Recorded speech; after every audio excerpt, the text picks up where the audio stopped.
Hello મિત્રો, કેમ છો? આજે હું તમને કેલ્શિયમ વિશે સમજાવીશ.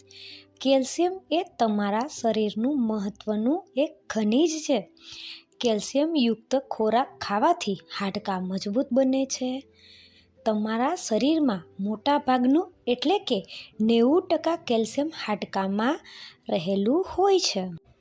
લક્ષણો: વાળ ખરવા લાગે છે, સ્નાયુઓ ખેંચાય છે, શરીરમાં કળતર થાય છે, નખ અને દાંતની સમસ્યાઓ થાય છે, હાડકાં નબળા પડે છે, સ્વભાવ ચીડિયો થઈ જાય છે, થાક લાગે છે. કેલ્શિયમ શું ખાવાથી વધારે મળે છે? ચલો જોઈએ.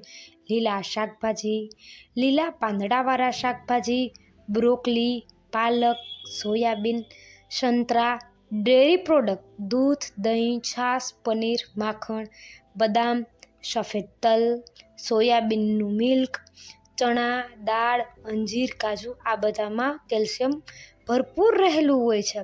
અને 50 વર્ષની ઉંમર પછી 1000 મિલીગ્રામ કેલ્શિયમની જરૂર આપણા શરીરમાં પડતી હોય છે.